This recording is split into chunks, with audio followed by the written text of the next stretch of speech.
the Trump administration, and particularly the cryptocurrency policies being led by David Sachs, are well guided. They're exemplary, frankly. And I think David Sachs and his team understand that we need to make America the center of future financial technology innovation, future financial technology, fintech creativity. And so I think that stuff is happening.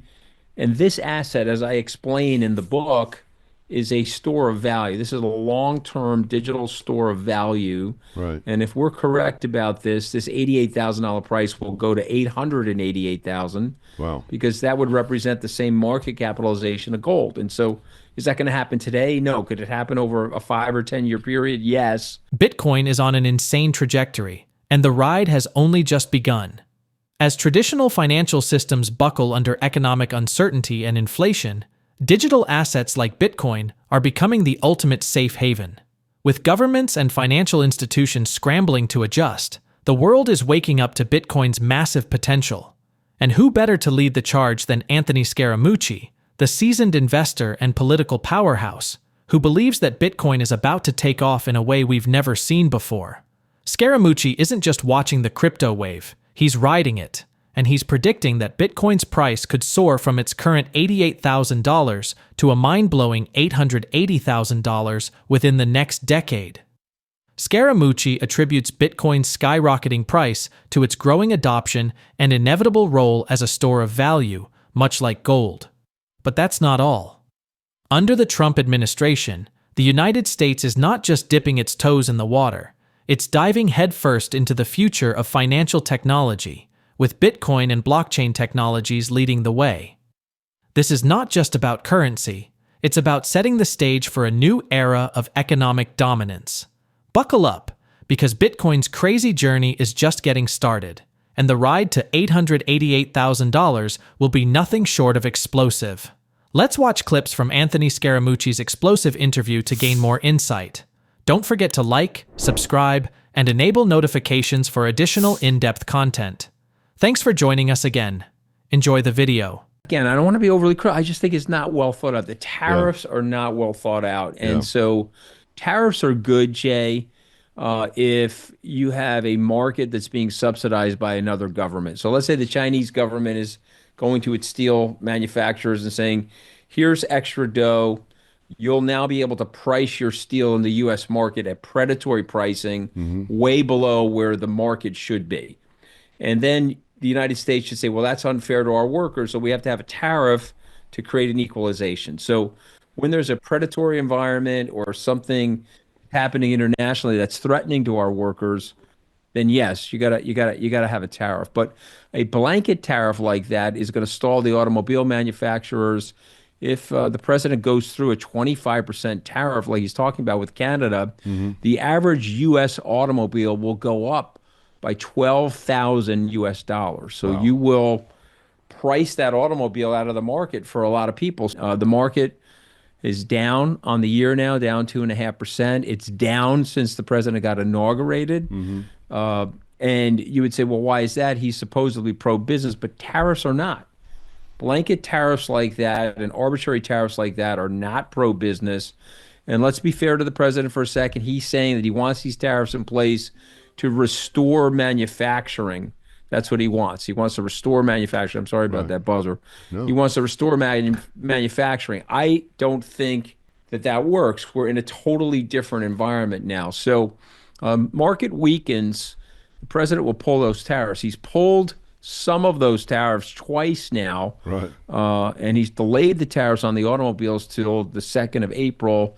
I predict that those probably won't go through. I think he's got a lot of pressure on him right now not to put those tariffs through. So let's see if I'm correct about that. I get the frustration in the United States. I'm just saying that the U.S. has to be very careful because we're very integrated with everybody. And let me just say this to you and your viewers and listeners. If you looked and analyzed our economy, we're 4% of the U.S., we're 4% of the global population, 26% of the world's output. That's where we stand right now in 2025. And that's exactly where we were in 1980. So we've had 45 years the entire world, as we both know, Jay, has grown a lot, economically expanded. Living standards are up in places like China, other parts of the world. And yet the United States has maintained its economic superiority and its mantle of economic leadership. And so Wow. there are reasons like that for that. Some of that money that we're giving overseas is actually to protect us. You know, when we give aid to Pakistan, it's in exchange for us keeping track of their nuclear weapons. We don't Right. want their nuclear weapons to end up on like Al Qaeda eBay, as an example. Yeah. And so we are paying them to give us the right to keep track of them. Right. I would argue that those payments, while if you look at them prima facie, wow, we gave a couple $1 billion to Pakistan last year, that's taxpayer money. Just imagine a cataclysm of one of those bombs going off in New York, Los Angeles, or Chicago. You know, it's trillions of dollars of damage and irreparable harm to the United States. So there is some methodology to the things that we're doing overseas. Moreover, the soft payments that we sometimes make to countries does help the prestige of the country and helps us maintain our supremacy as it relates to the US dollar. You know, we are the reserve currency for the world for a reason. We've got very predictable laws here. We've got a diverse and decentralized government. There's a lot of reasons why we're doing so well. And so I just want to be careful that we don't overly upset the apple cart. Is Elon Musk correct that there's waste and fraud in that government? Absolutely. Yeah. Should that waste and fraud be cut out? It should, but we just got to be very, very careful strategically about what we're doing as it relates to our soft power. Anthony Scaramucci warns that broad tariffs could backfire, raising U.S. auto prices by $12,000 and slowing economic growth. While targeted tariffs can counter unfair trade, blanket policies hurt businesses. He highlights America's economic dominance, 4% of the world's population, yet 26% of its output, and stresses the importance of foreign aid as a strategic investment, such as monitoring Pakistan's nuclear weapons. Cutting waste is necessary, but reckless cuts risk U.S. global influence. Economic power isn't just about trade, it's about strategy. Anthony Scaramucci sees Bitcoin as the future. Comparing it to the Marshall Plan, he argues that smart economic strategy secures long-term dominance. He bought Bitcoin at $12,000, watched it hit $69,000, crash, and rebound to $88,000, predicting it could soar to $888,000. With Trump's crypto-friendly policies, the U.S. Bitcoin Strategic Reserve is now official, accumulating assets without taxpayer funding. The U.S. stockpiles gold, lithium, and rare earth minerals. Bitcoin belongs in that reserve, solidifying its role in the global financial system. Let's watch more clips from the interview. We sent $14 billion, which is the equivalent of about $250 billion, 2024 dollars. We sent $14 billion in 1949 to Europe to help rebuild Europe, also known as the Marshall Plan. And people would say, well, why would the United States give all that money to Europe? Well, Europe was devastated.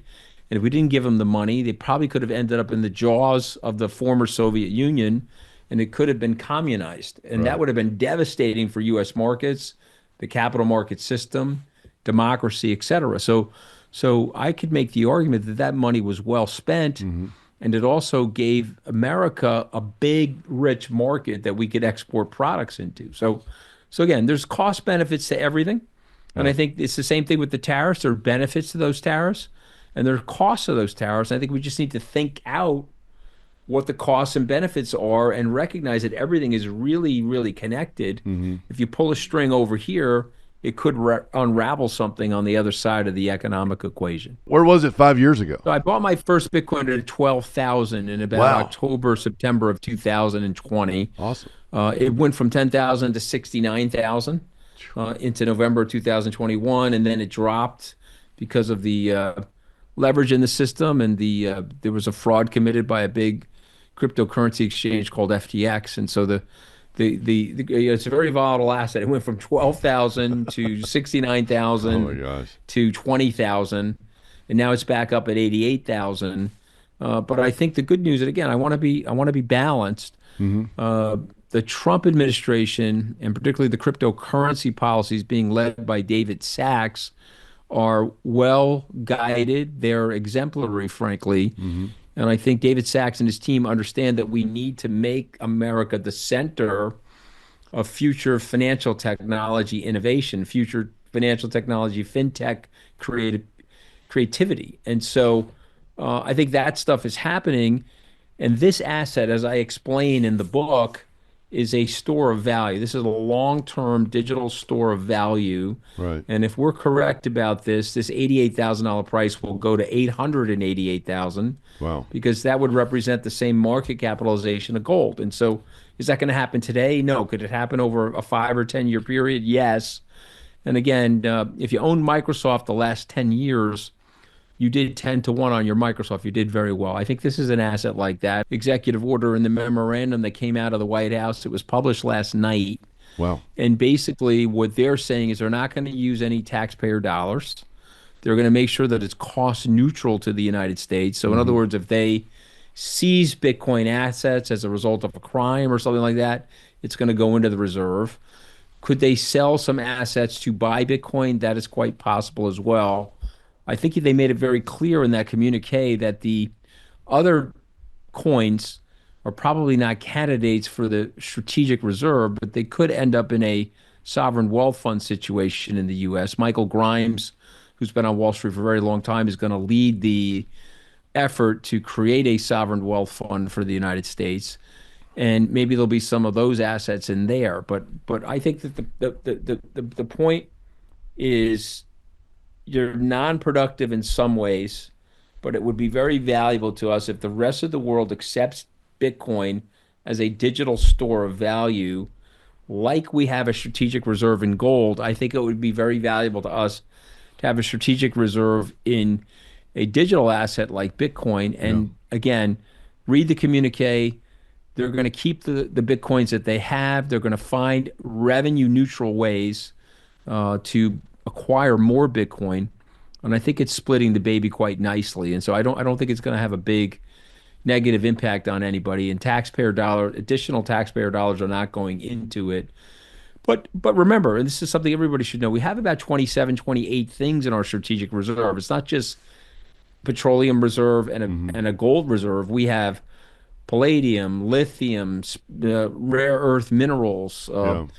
There's medical supplies in our reserve. Oh, wow. God forbid that there's another pandemic and things like that. So there's a whole host of things that the U.S. government is warehousing to protect U.S. citizens and the economy.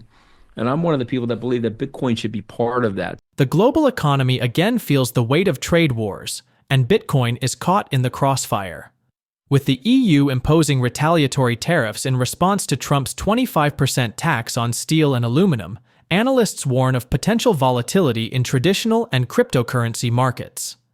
Currently hovering near $81,000, Bitcoin could dip below $75,000 as uncertainty fuels risk aversion among investors. But Anthony Scaramucci has a different perspective. Economic strategy isn't just about tariffs. It's about securing long-term financial leadership. Scaramucci has consistently warned against broad reactionary tariffs, arguing that while targeted trade policies can protect domestic industries, blanket tariffs could have unintended consequences. He compares modern economic decisions to historic ones, like the Marshall Plan, which helped rebuild Europe and secure U.S. dominance in the post-war world. He believes America must carefully weigh the costs and benefits of tariffs, ensuring they don't stifle innovation or economic expansion. When it comes to Bitcoin, Scaramucci sees it as the next major store of value, akin to gold. With the Trump administration's pro-crypto stance, he envisions Bitcoin joining the U.S. strategic reserves, securing America's financial strength in an increasingly digital world. He believes that while short-term volatility is inevitable, Bitcoin's long-term trajectory is clear, with a potential rise to $888,000.